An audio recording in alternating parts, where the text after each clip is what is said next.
Well, the UK is blocking Conservatives from visiting that country. They say Conservatives could be hazardous to the nation's diversity somehow. This past weekend, American YouTube personality Brittany Pettibone and her Austrian boyfriend were barred from entering the UK because they planned to interview Tommy Robinson, an outspoken critic of Islam. Then on Monday, British police halted a visit by Canadian journalist Lauren Southern on the ground she was, quote, a radical Christian and therefore possibly a terrorist. Meanwhile, radical Muslims, more than 400 former ISIS fighters, are believed to have re-entered Britain without any problem at all. Indeed, they were welcomed. Huh? Katie Hopkins is a columnist with The Rebel. She wrote the book Rude, and she joins us now. Katie, it's great to see you. I mean, only a country that really hates itself, its heritage, its own people, would act like this.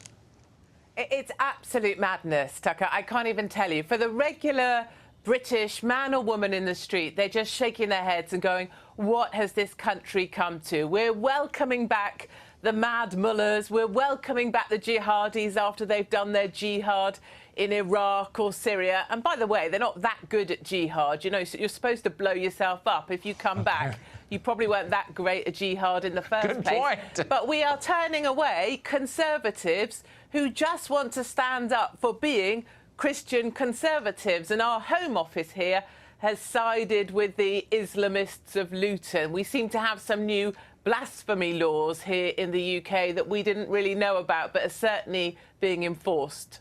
Blasphemy laws that are applied to Christians, but not to Muslims. So what undergirds this? So, of course, you know, for centuries, Britain sent forth Anglican missionaries to spread Christianity around the world. And by the way, they did. And now they would not let those same people in their own country in favor of ISIS members. What animates this? Why the change? Why do they feel this way?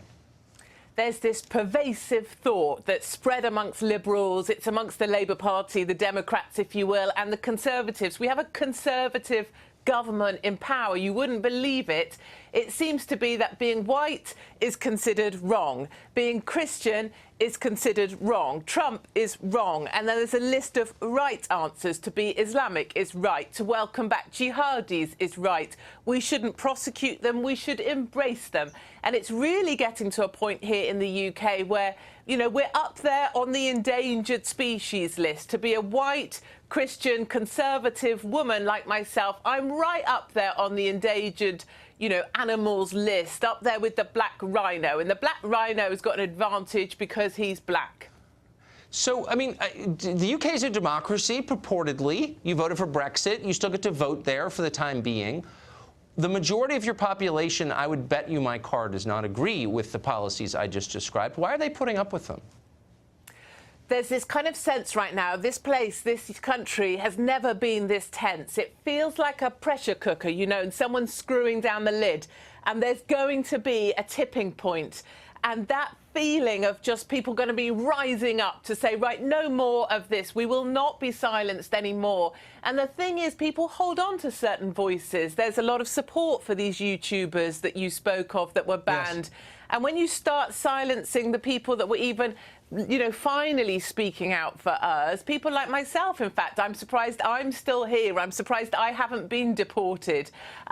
You know, them people, there will come a point where enough is enough. And I think there will be some kind of uprising, because watching Conservatives being detained for 2 days, being charged with kind of, or detained on terror, suspicion of terror offences, when they're just young Conservatives with a passion for their culture and a passion for their country, it really is such a disappointing time for the UK. Yeah. And I do think there needs to be much more of an attitude where we stop tiptoeing around the cultures that choose to come and join us and start defending the culture they have chosen to join.